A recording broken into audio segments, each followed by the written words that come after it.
अपने द्वारा दी हुई बंदूक और बंदूक की गोली से लिखा था अपनी ही मौत का नाम। आखिर कौन था मरने वाला और किसको दी थी बंदूक और बंदूक की गोली, दिखाएंगे आपको इस खबर में।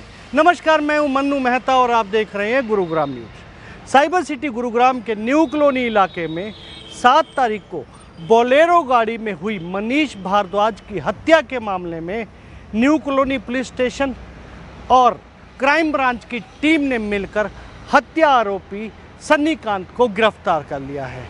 हत्या आरोपी सन्नीकांत को इफ्को चौक से गिरफ्तार किया गया है और सन्नीकांत मनीष भारद्वाज के अच्छे साथियों में से शामिल था।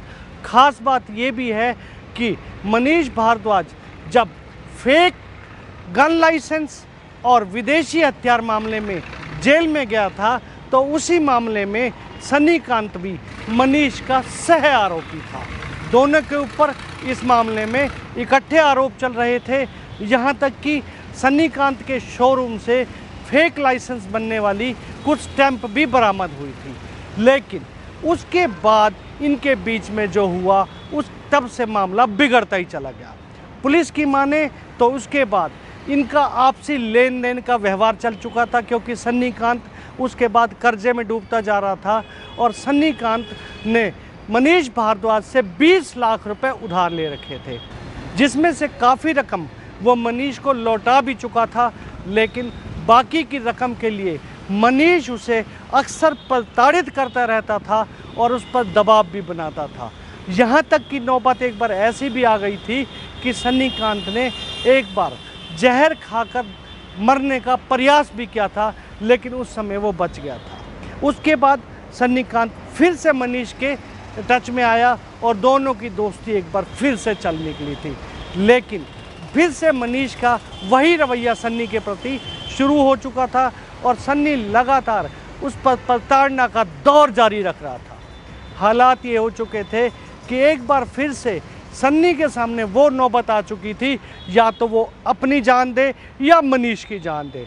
इसके लिए उसने फिर से सुसाइड का सोचा भी था, लेकिन लास्ट में आकर जब उसे अपनी बूढ़ी माँ और परिवार का ध्यान आया तो उसने ये इरादा त्याग कर खुद मनीष की हत्या का मन बना लिया। और सन्नीकांत को वो मौका मिला 7 जून यानी कि मंगलवार को, जब मनीष अपने ड्राइवर के साथ सन्नी के पास आया और तीनों गाड़ी में बैठकर एसी परचेज करने के लिए चले गए। 1 से 1.5 घंटे तक इधर उधर घूमते रहे। वापसी में जब न्यू कॉलोनी मोड़ पर सन्नी की जहां स्कूटी खड़ी हुई थी, वहां जब सन्नी उतरने लगा तो उसने उसी रिवॉल्वर से मनीष के सिर में 5 गोलियां दाग दी थी, जिसके बाद मनीष को नज़दीक के निजी अस्पताल ले जाया गया, लेकिन वहां उसे डॉक्टरों ने मृत घोषित कर दिया। ये दिनांक 7/6/2022 को लगभग 3 बजे के आसपास की बात है कि लेडी फातिमा स्कूल के सामने एक शख्स को गोली लगने की सूचना पुलिस को मिली थी, जिसके परिजन उसको हॉस्पिटल में लेके गए और हॉस्पिटल में जाके उसको डेड डिक्लेयर कर दिया।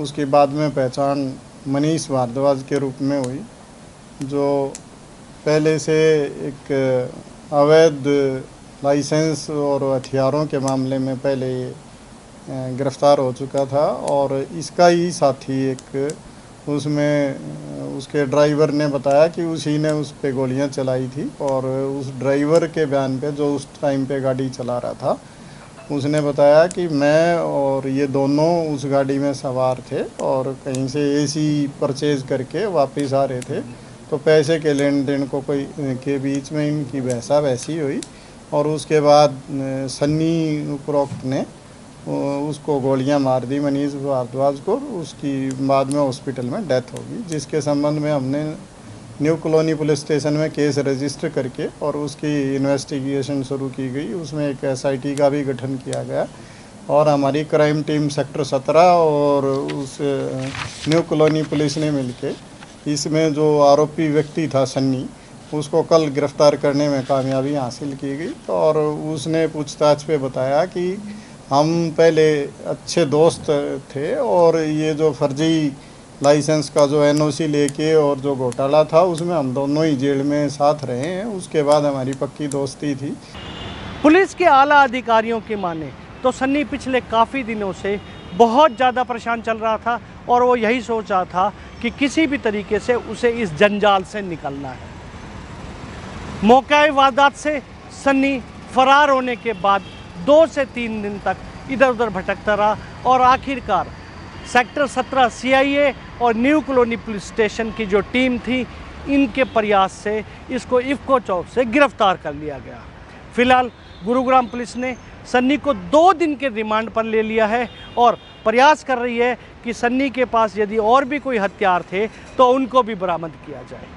बाहर आके भी उसके बाद हम कपड़े का भी काम किया या और भी काम किए और मैंने उससे मनीष भारद्वाज से 20 लाख रुपए उधार ले रखे थे मोटे ब्याज पे, और वो बार बार मेरे को पैसे देने का प्रेशर करता था और पैसे मेरे पास थे नहीं, काफ़ी ब्याज ज़्यादा था, तो वो मैं कुछ तो दे चुका था, बाकी मैं दे नहीं पाया था। तो मैंने परेशान होके और वो उस पैसे को मांगने के लिए धमकाता था या गालियाँ देता था, इसलिए परेशान होके मैंने हथियारों से उसकी गोली मार के हत्या कर दी। इसको हम आज कोर्ट में प्रोड्यूस कर रहे हैं और इसका पुलिस रिमांड सीख कर रहे हैं। हमने इस मुकदमे में जो इन्होंने रिवाल्वर यूज़ किया था गोली मारने के लिए इसने, वो रिवाल्वर इसके कब्जे से हमने बरामद कर लिया है। आगे की इन्वेस्टिगेशन की जा रही है। इसमें हमें उम्मीद है कि एक वेपन और भी यूज़ हुआ है, उसके लिए पुलिस रिमांड लेके उसको भी जल्द रिकवर किया जाएगा। सर कहाँ से लेके आया था हथियार और कितनी गोलियां मारी गई थी? इसमें 5 गोलियां मारी गई थी और आगे की पूछताछ अभी जारी है कि भाई इसमें सारे ये हथियार कहाँ से आए थे।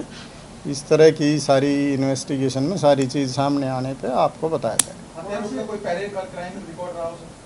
हाँ, मैंने बताया कि भी पहले भी ये उसमें अवैध हथियारों और लाइसेंस का जो एनओसी लेके फर्जी लाइसेंस बनाने का मामला था, उसमें ये दोनों ही आरोपी भी मृतक भी दोनों ही ये अंदर जा चुके हैं। और भी मृतक जो मनीष था उस पर एक बार फर्जी कोई फ़ोन करके सीनियर ऑफिसर के नाम से और उनको सरकारी अधिकारियों को धमकाने का भी मामला था। इस तरह की चीज़ें इनकी थी। ये इकट्ठे ही साथी थे और किसी बात को लेके इनकी इस पैसे के लेन देन को अनबन हुई और वो वहाँ तक पहुँची कि उसने उसकी हत्या कर दी। सर 7 तारीख के इंसिडेंट के बाद यही बाहर रहा है, कुछ ऐसा भी सामने आया? ये यहाँ से छुपता हुआ भाग रहा था और अलग अलग जगह गया। उसके बाद यहाँ से ये बता रहा है मैं सोनीपत गया और फिर यहाँ आया और हमने इसको गिरफ्तार करने में कामयाबी हासिल करी। कब योजना बनाई थी सर इसने हत्या की इसकी? ये कह रहा है कि भी मैं पहले तो मैं खुद सुसाइड करने की सोच रहा था, सल्फास की गोली लेके भी मैं घूमा हूँ, लेकिन फिर मैंने सोचा कि उसके बाद तेरे परिजनों को परेशानी होगी, तो फिर मैंने ये फैसला किया कि क्यों नहीं मैं उसकी हत्या कर दूं ताकि मेरे बाद में परिजनों को तो दिक्कत ना हो। पहली नज़र में ये मामला जरूर सन्नी कांत को मनीष भारद्वाज की हत्या का दोषी जरूर ठहरा रहा है, लेकिन अगर इसके पहलुओं पर गौर की जाए तो काफ़ी ऐसे तथ्य हैं जिनसे साफ जाहिर होता है कि मनीष भारद्वाज अक्सर प्रताड़ना देता था, गालियां निकालता था। ये हम नहीं कह रहे हैं, बल्कि पुलिस के आला अधिकारियों की जो प्रथम पूछताछ में सामने आया है। तो ऐसे में सन्नी कांत के सामने 2 ही चारे थे, या तो अपनी जान दे दे या मनीष भारद्वाज की जान ले ले। आखिरकार उसने मनीष भारद्वाज की जान लेकर इस मामले को हमेशा के लिए ख़त्म जरूर कर दिया है, लेकिन अभी भी काफ़ी ऐसी बारीकियां हैं जो पुलिस के सामने आना बाकी हैं।